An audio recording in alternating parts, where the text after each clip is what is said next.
నమస్కారం. జే digital news కి స్వాగతం.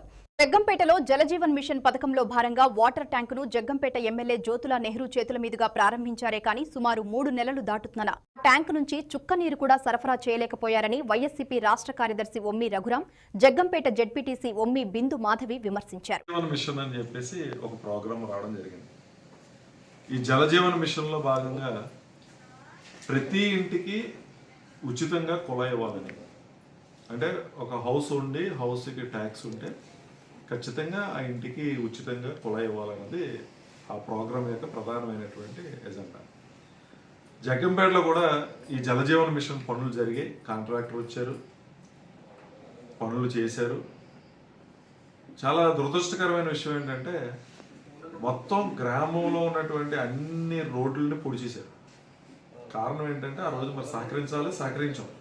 ఎందుకంటే పైప్ లైన్ వేయకుండా ట్యాప్ ఎలా వస్తుంది ఇళ్ళకి? ఆ రోజు అబ్జెక్ట్ చేసినప్పుడు వాళ్ళు చెప్పిన మాట ఏంటంటే వితిన్ 1 monthలో మేము అవన్నీ పూర్తి చేస్తాం. ఏదైతే సీసీ రోడ్లు కూడా కన్నాలు పెట్టినటువంటివి ఉన్నాయి మన జగ్గంపేటలో, ఎక్కడికక్కడ పోగులు చేసి పైప్ లైన్లు వేసి వదిలేసినవి ఉన్నాయి. ఈ రోజుకి కూడా జగ్గంపేటలో ఏ ఒక్క వీధిలో పొడిచినటువంటి ఆ డ్రైన్లు ఈ రోజుకి కూడా పోడ్చలేదు. ఇది పలు దఫాలుగా వాళ్ళని అడగటం. ఈ కూటమి పాలన వచ్చిన తర్వాత కూడా సంవత్సరం గడిచింది.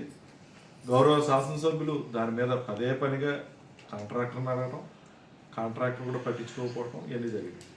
ఇవన్నీ ఒక ఎత్తు అయితే శాసనసభ్యులు గారితో హడావిడిగా ఒకరోజు సచివాలయపేటలో ఉన్నంటే పంచాయతీ 1 సచివాలయం 1 ప్రాంతంలో ఒక ట్యాంక్ నిర్మాణం జరిగింది.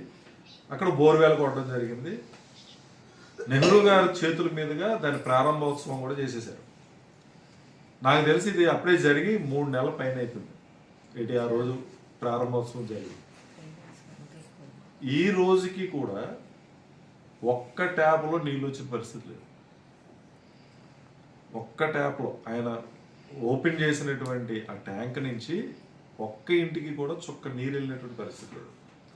మరి అధికారులు ఎందుకని ప్రజాప్రతినిధులు అలా సైడ్ ట్రాక్ పెడుతున్నారు? అసలు నీళ్ళు ఇవ్వలేనటువంటి పరిస్థితిలో ఎందుకు ప్రారంభోత్సవాలు చేశారో కూడా ఈరోజు కూడా అర్థం కాని పరిస్థితి.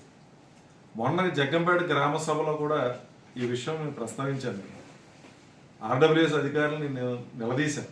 ఎందుకంటే ఆ రోజు ఇదే అధికారులు, ఆర్డబ్ల్యూఎస్ అధికారులు, సార్ ఎందుకు సార్ మేము ఉన్నాం కాంట్రాక్టర్తో, ఏం కాదు, మేము పూడ్చే బాధ్యత మాది, రోడ్లు పూడ్చే బాధ్యత మాది, ఇంటింటికి కుళాయి వేసే బాధ్యత మాది అని చెప్పినటువంటి అధికారులు ఈ రోజుకి కూడా రోడ్లు పూడ్చకపోగా కనీసం ఇంటింటికి నీళ్ళు ఇచ్చేటటువంటి పరిస్థితులు కూడా లేవు.